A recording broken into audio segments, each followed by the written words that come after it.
Hello and welcome back to the Object Repository demo.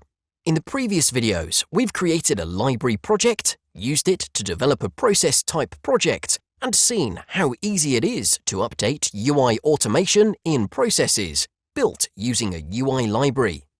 In this video, we'll find out how we can extract a UI library from an already existing process type project, which was built using the modern design experience. This can be very useful when we get a requirement to build multiple processes for the same application and we already have the descriptors that we need captured in a project. Let's get started. In this example, the application that we need to build more processes for is UI Demo, and the process that we've already built enters a transaction into the app. Our process types the values into the three fields, gets the transaction number, and clicks Accept. As you can see, the UI interaction is based on the modern design experience. This ensures that even though we don't have any descriptors defined in the Descriptor tab of the Object Repository, we'll find all of the targets used in the project in the UI Activities tab. Now, if we check in the Designer panel, we can see that even though the activities in the project are compatible with the Object Repository, they do not use the Object Repository yet.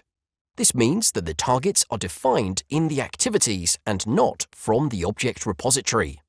Let's add a descriptor to the Object Repository. To add descriptors, we simply select the Add to Object Repository icon for the activity containing the UI element target. Let's start with Use Application Card. Of course, we need to add the application first.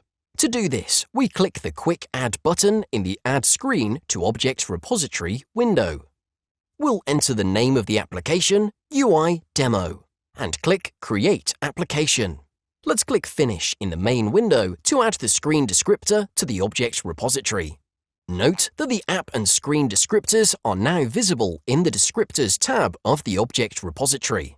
The next step is to add the UI element descriptors to the Object Repository. Let's start with the Cache In field. In the Add Element to Object Repository window, we set the type as Input and save the changes. We have two more input elements to repeat these steps for. For the next element, let's look at an alternate way to do this. From the list of UI activities, we can right-click on the target to be added and select the Add to Object Repository option. From here, the procedure is the same as earlier. We select the descriptor type and click Finish, and it's done. For the third input field descriptor, we repeat the steps to add it to the Object Repository. We can choose either one of these ways to add the descriptor. Next, we add the transaction number element. Note that it's not mandatory to change the type property. Leaving the default element option in the drop-down menu will not affect execution.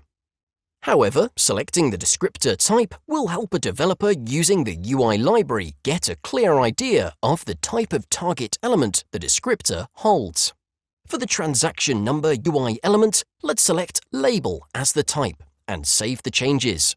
The log message does not have a descriptor and there is no UI interaction involved. The last element is the Accept button. We repeat the same steps to add this element to the Object Repository, specifying the type as Button. With this, we've now successfully added all of the descriptors in our project to the Object Repository. At the moment, these descriptors are defined in the UI Demo project alone and not the library. Before we're able to share them and reuse them across projects, we need to extract them to a library. To do this, we click the Extract as UI Library project icon next to the UI Demo application descriptor in the Descriptors tab. Then, we confirm the name and description of the new library into which we're extracting the descriptors and click Create. We click Yes in the confirmation dialog box to open the library project as we need to publish it. This action opens the extracted descriptors in a library project. After opening the extracted UI library, we can publish it and use it in other workflows. As this is a UI library, just as the one shown in the first video, it's only created for the UI objects.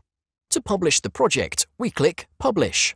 In the Package Properties tab, we review the package name and version and confirm that they're OK. Then we click the Next button and review the Publish options and publish the library.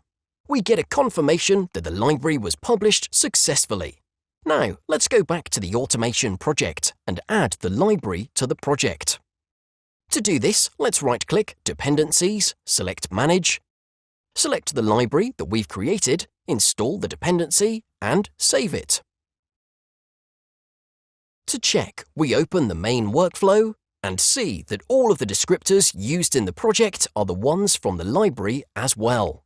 Now, since the library shown in the objects repository contains all of the descriptors used in this project, we can delete the project UI descriptors. The descriptors used in this project are now the ones from the UI library. Let's test this. And it works as intended. This brings us to the end of this video series on the object repository. In this video, we've added descriptors from an existing automation project to the object repository and then extracted them to a UI library to use them in other automation projects. For a quick recap on the object repository series, we've created library projects, captured descriptors using a wizard, added variables to descriptors, published the libraries, used them to create and quickly update automation projects, and extracted libraries from existing processes. We hope this training gave you some ideas on how to develop better UI automation projects faster. Thanks for watching, and until next time, happy automation!